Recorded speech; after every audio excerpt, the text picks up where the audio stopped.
Hello everybody, lovely to see you today. Welcome to our second live freediving dry apnea training session. We will continue talking about good strategies to do some dry training from the beautiful comfort of your couch, where I am today. Now you might see my eyes starting today, and it's because I'm trying to do this live stream through both YouTube and Instagram, so I'm just dividing my attention between both channels. So that's why I'm darting my eyes, just in case you're wondering. Today, I'd love to share with you the single most important tip or trick, in my opinion, to become a better freediver. That is very important for both dry training and when you're actually doing a session in the pool or in the ocean. And that is the importance of the mental program. So the mental program actually happens before you even dive. And it's about setting yourself in a state of mind that will let you achieve the best results, if you will.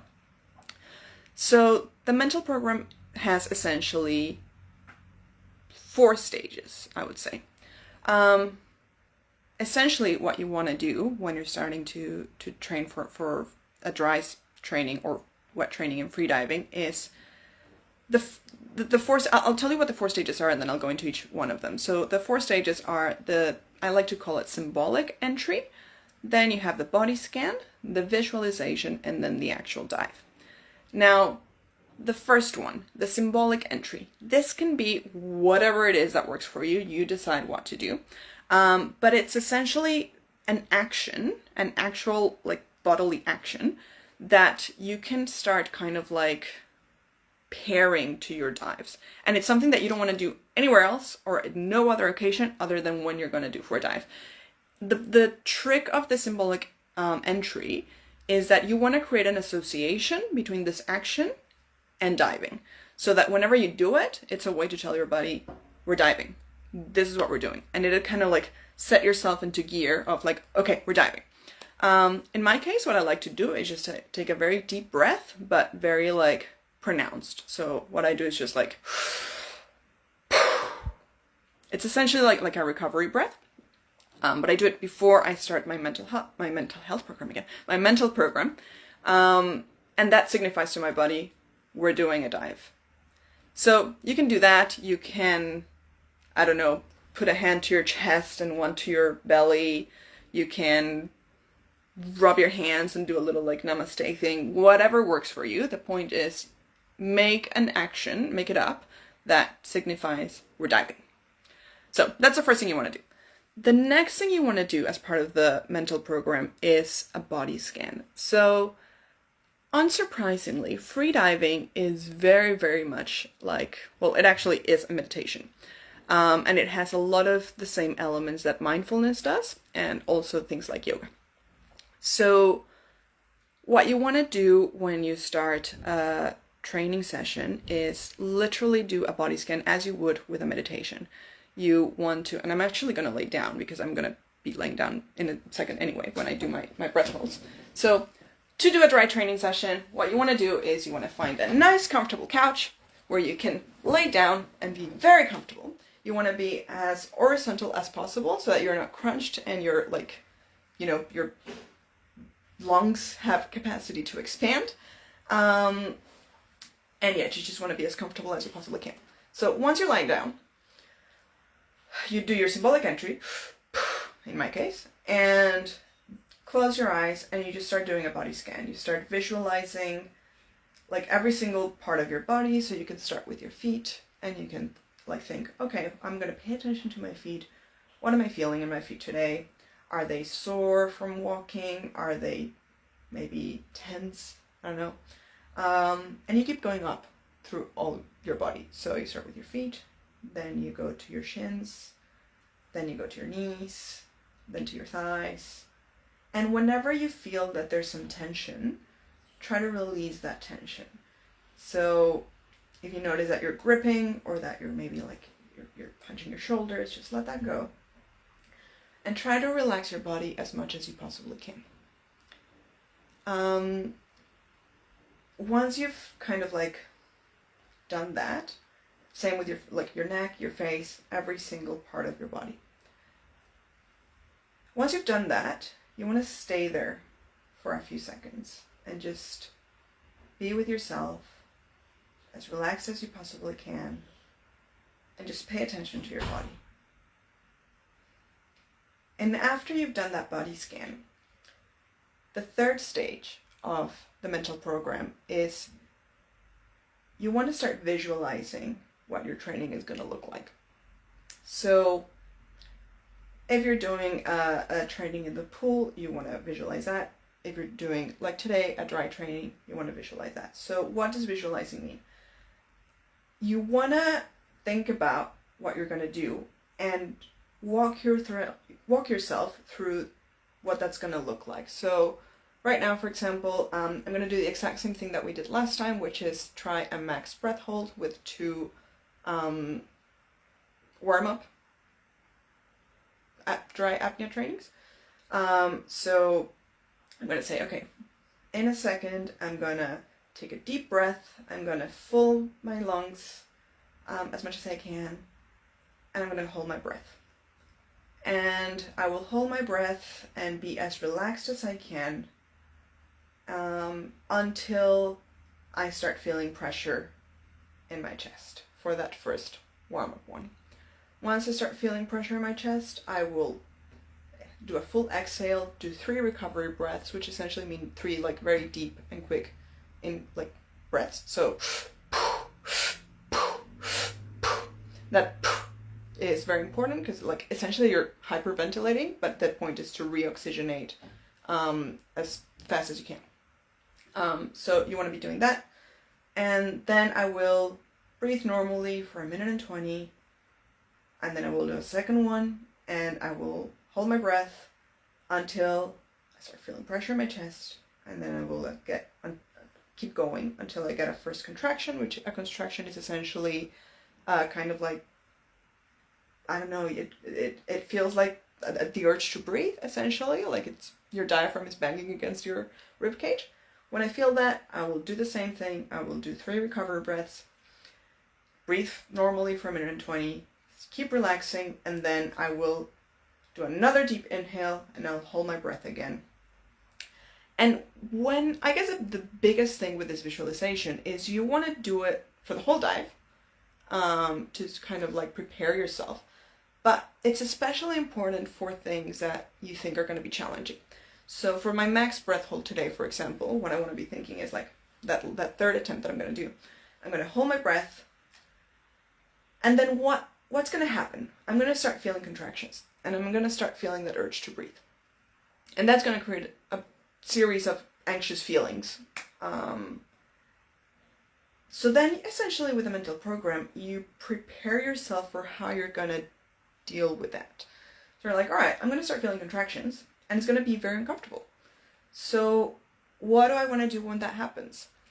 You're like, okay, once I start getting contractions, I will try, instead of giving into that anxiety, I'm going to relax. I'm going to choose to relax.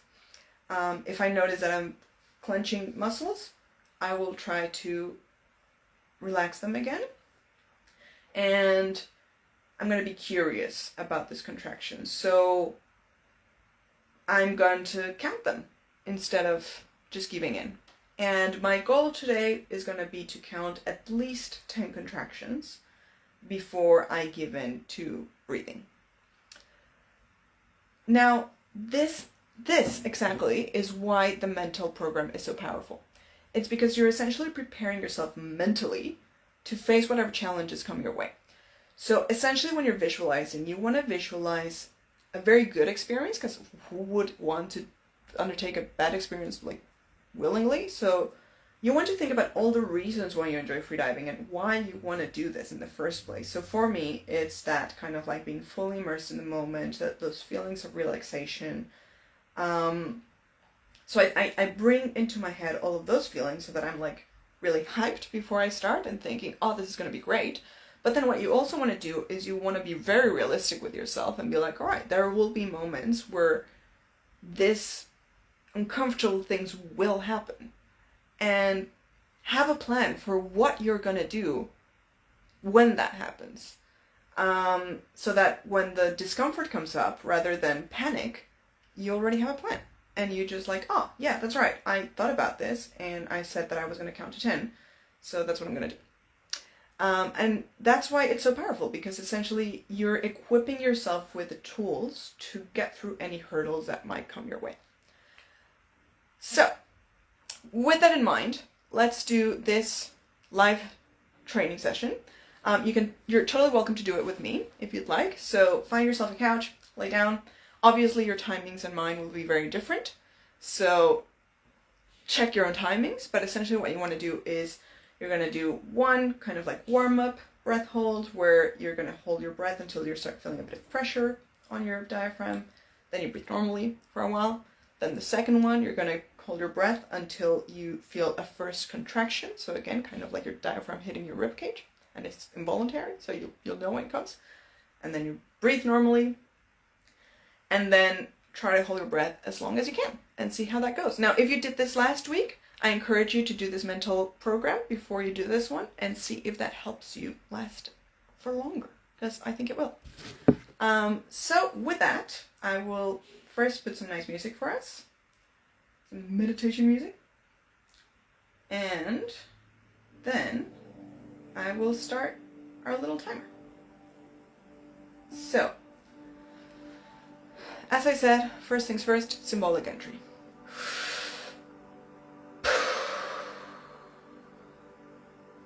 And then we start our body scan.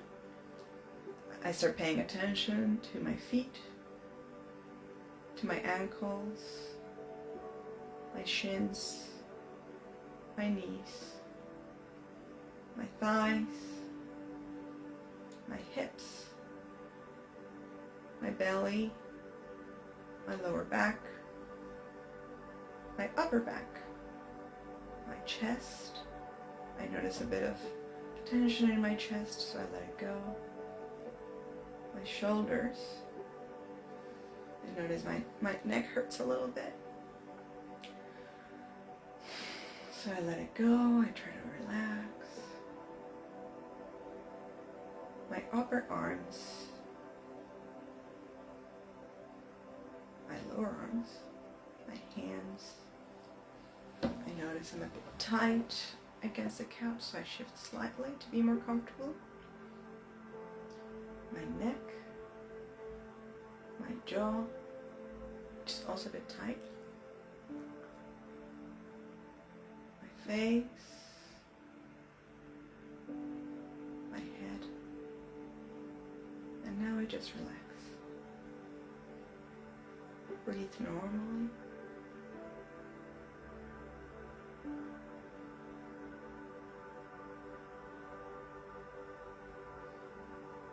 Now, let's start visualizing this dry apnea training. So I can expect to hold my breath and feel very peaceful. I'll feel very peaceful. I'll be taking in the music, taking in my surroundings. It's a bit warm today, so I anticipate that I might get very hot, because when you're holding your breath, you get vasodilatation. I don't know if that's a word in English, but essentially your veins and arteries just become wider so that you can get more blood flow and more oxygen into your organs, so that makes you feel quite hot. So I think that might be a bit uncomfortable, but it's okay. It's just like a summer day.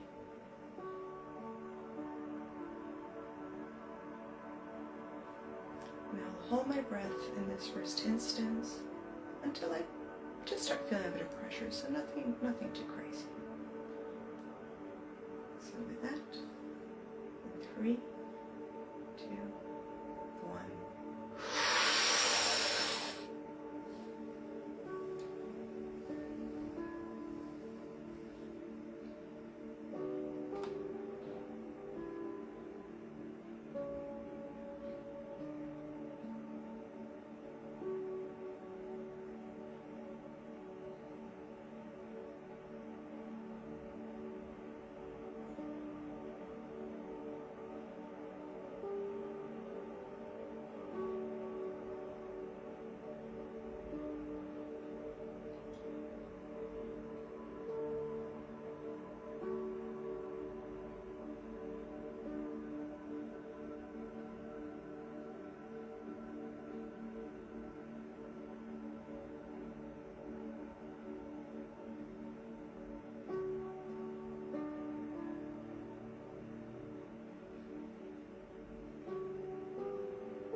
Always important, 3 recovery breaths after you do a breath hold so that you reoxygenate your blood. And then you set up a recovery time. So in my case, it'll be 1:20. You will find your 1:20. Your like, not your 1:20, sorry. You will find your ideal recovery time as you keep training. Usually a good place to start is 2 minutes. When I was a beginner, I found that that was enough for me to recover fully. As I have kept training, I have started to decrease that time as I get better. Well, something important to know is that when you get contractions, it's not that you're running out of air. The first phase of breath hold training is called hypercapnia. The contractions actually happen because of high carbon dioxide indexes in your blood. So the high amount of carbon dioxide is what's causing the urge to breathe, but it doesn't mean that you're running out of oxygen. The kind of like trigger for high CO2 comes first before hypoxia. Hypoxia actually feels like little ants on your fingers, and like you might start getting dizzy or start like, seeing like tunnel vision and stuff like that. So if you get contractions, rest assured you're not going to black out anytime soon. You're far away from that. It's just your body being like, we have a lot of carbon dioxide, but it's quite safe. So even though it's really uncomfortable. So that's where you can really get curious about it and kind of learn how to manage that discomfort. Okay, let's do the second go. So in this one, we're gonna start with, we're gonna do the same thing, but we're gonna hold until we feel that first contraction. All right, ready? 1, 2.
You will have noticed that I did this at the end of the 3 recovery breaths. If this is the okay sign for the scuba and freediving community. So it's very important if you're not doing, like, the thing about dry training is the worst thing that can happen if you're dry training and you're doing a max and you're taking yourself to the next level is you will black out and you will wake up. Like, you'll black out on your couch. There's no way that you're gonna fall anywhere or hurt yourself in any way because you're already lying down. And when you black out, you'll just start breathing and then you'll wake up. So dry training is very safe to do on your own. But if you're training in the water, you should never, ever, ever, ever train on your own. Very, very important to have a safety buddy. And we do the sign at the end of each session to let our buddy know that we're okay. If you're hypoxic or about to black out, a lot of people just like, don't do this, and that's a sign that your brain is not there, so the buddy can react. So if you're okay, just say, I'm okay. So let's do this last one. This is gonna be our max attempt. And what we're gonna do this time, I will not lie to you, this one will be uncomfortable. We're gonna do the same thing. We're gonna, right now, breathe normally. We've done the mental program. We're gonna hold our breath, and now we're gonna hold it for as long as we can. And we will start, you can anticipate, you'll start hearing that voice saying, breathe, you need to breathe right now. When that voice starts happening, try to stay curious. Just be like, okay, what do these contractions feel like? And what happens if I count them? And I challenge you to count, if not to 10, at least to 5. Just count your contractions and see how the bodily sensations change as you do that. You will notice the urge to breathe go a bit further up, a bit further down, like that anxiety will be like, do something about this. Just notice it. And count, and then breathe. And let's see how long we last. Are we ready? Okay.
minutes and 10.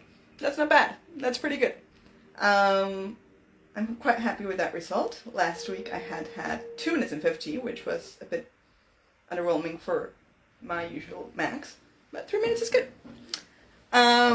So I hope you enjoyed today's session. I hope this was useful, at least in terms of learning, and showed you something new that you can do in your couch. Let me know in the comments what you thought, and if you enjoyed it, and if you think this is something that you would like to continue on. Next week, what I'm going to be doing is, if you want to learn strategies to manage the discomfort of contractions, I will be going over things that you can do while you're holding your breath to make those contractions a bit less comfortable and easier to manage. And thank you so much for joining today. Lovely to see you all, and have a lovely rest of your day. See you next time.